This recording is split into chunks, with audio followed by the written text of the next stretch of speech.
So the Urban comes in 22 caliber, at this time 22 caliber only. It's a pre-charged pneumatic air rifle with a 150cc tube, fillable to 232 bars of pressure, which is around 3,365 psi.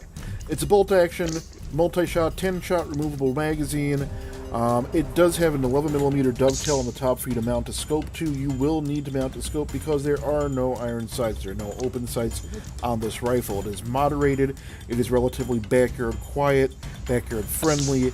Has a cold hammer forged rifled steel barrel. Once again, 22 only. Uses a BSA fill port that goes in the front. Has a cap that comes off for it. Two-stage adjustable trigger. The trigger does experience quite a bit of creep between stage 1 and 2. You can adjust it, and you could probably get it to the point where you're comfortable with it without having to do a lot of tinkering.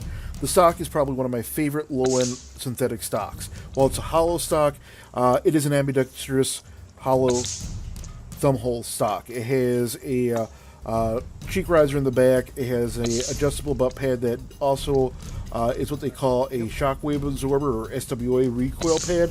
It helps lower the already very low recoil on this. At 42 inches long, it's great for taking into the brush, great as a field gun. 6 pounds, 6.5 or so on the rifle itself. Trigger pull came in right at 2.89 pounds, so a little under 3 pounds, yet a little higher out of the box than what they say it is supposed to be at. Let's see how it actually does, though, when we go and shoot it. First, we have up the 22 caliber Predator GTO for the get the lead out or get the out. These are a lead-free premium pellet. They're lightweight. They're only 11.75 grains. And I'll be honest with you, I really wasn't setting high hopes or expectations for them. Boy, was I wrong. I've heard some from close friends over at Trinity Outdoors that they've been having some amazing results out of the 25 caliber GTOs.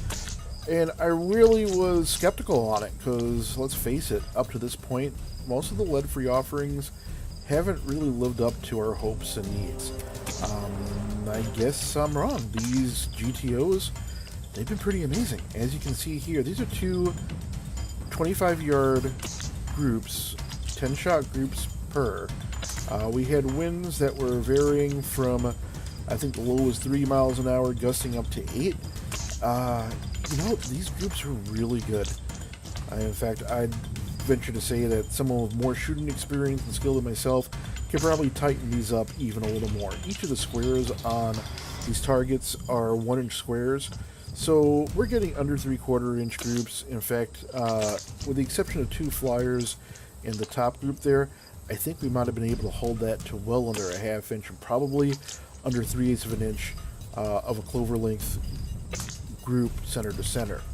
So yeah, these Predator GTOs surprised me, exceeded my expectations, and are really good in this gun. Next up, we decided to go to the JSB 1589 grain pellets. These are usually one of my 2 standbys, these and the 1813s. If the JSBs don't work, usually go to H&Ns, but in this case, the JSBs definitely did work. The top group I took first, and I was a little concerned because the group I thought could do better. I hadn't realized how much the wind had picked up, and if you take a look on the left side of the screen, you can see the grass there is really blowing. That's probably when we're hitting some of those big old gusts. The lower group there, you know, that's what I usually expect out of JSBs. Under 3/8 of a group, it was great. I had no problems with these pellets. But I did shoot these after I shot the GTOs. And yes, I'm talking about the GTOs again, even though we're in the regular leaded pellets. I did have 1 or 2 that I had to put aside because the skirts were crimped and not quite perfect. And, you know, for a review, we want to make sure we're looking at the best possible pellets.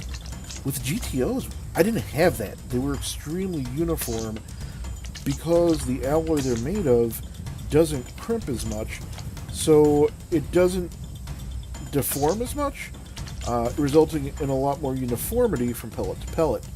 Still, though, we've got to say, hands down, the 1589 did have the tighter groups at 25 yards. So while this group was good, we did decide to test a couple other pellets. We had 2 H&N varieties, a Barracuda and a Barracuda Hunter.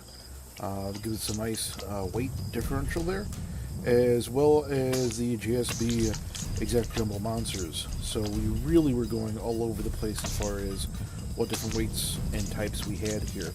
And to be honest, what we did experience was that those first two groups at 25 yards from the GTOs and the JSB at 15.89 grain were our best groups. But here's what these other groups look like. I'm just going to speed this up a little bit so you guys can see what the chop groups came out like. At 25 yards, and the wind was, like I said, 3 miles an hour, 4 miles an hour, gusting up to 8. Each of the squares on these targets are 1-inch squares. So we still had very acceptable results, definitely within a squirrel of accuracy of any of these at 25 yards. Here we're going to test these at 35 yards using the JSB Exact Jumbo Diabolos. Those are the 15.89 grain pellets. This is about the maximum that I really had any expectations of accuracy and consistency to get out of this rifle. As you can see, the lower left group was the first one I took before I adjusted for distance. The right one had a little more of me working out the holdover.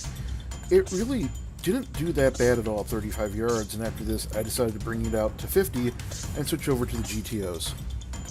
Now you might be asking yourself, why am I going with the GTOs? Well, in testing the GTOs on the Chronograph, it was significantly faster, rather they were significantly faster, and I still found that at 50 yards I was getting pretty decent accuracy out of them, with one exception, and that was the wind. Since they were a much lighter pellet, both of these were taken at two different locations on windy days, and you can see I did have some issues with the grouping on the left, first with windage and then with holdover, but once you got things dialed in, as you'll see in the upper right corner, you know, these actually performed really well. Remember, these are with the lead-free 11.75 grain Predator GTO pellets in 22 caliber.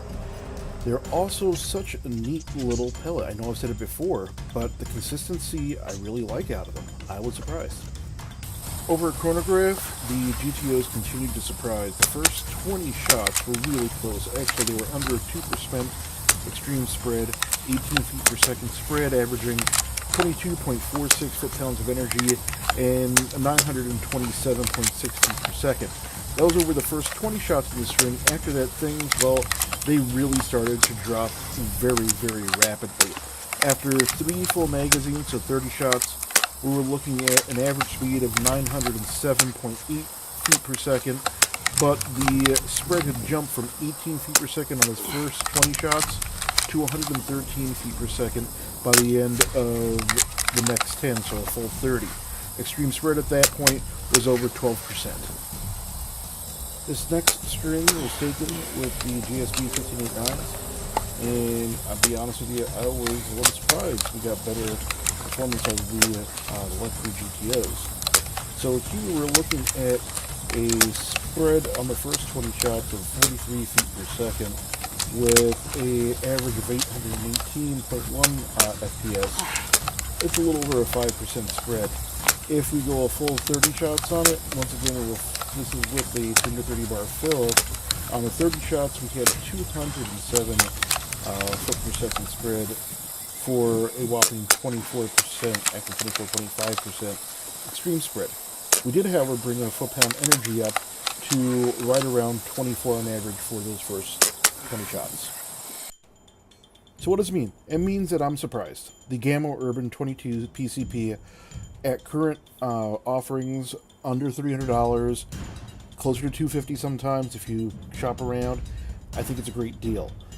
Equally surprising, the lead-free GTOs from Predator were amazing. I really like them. The consistency was out of this world, and I think I'm going to do some more testing of them in the future just to show what their true potential is.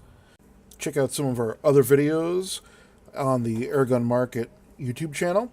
Also check us out at airgun.market for a bunch of reviews as well as airgun related and accessory recommendations. Pew, pew, pew, pew, pew. Have fun when you're out there and be safe.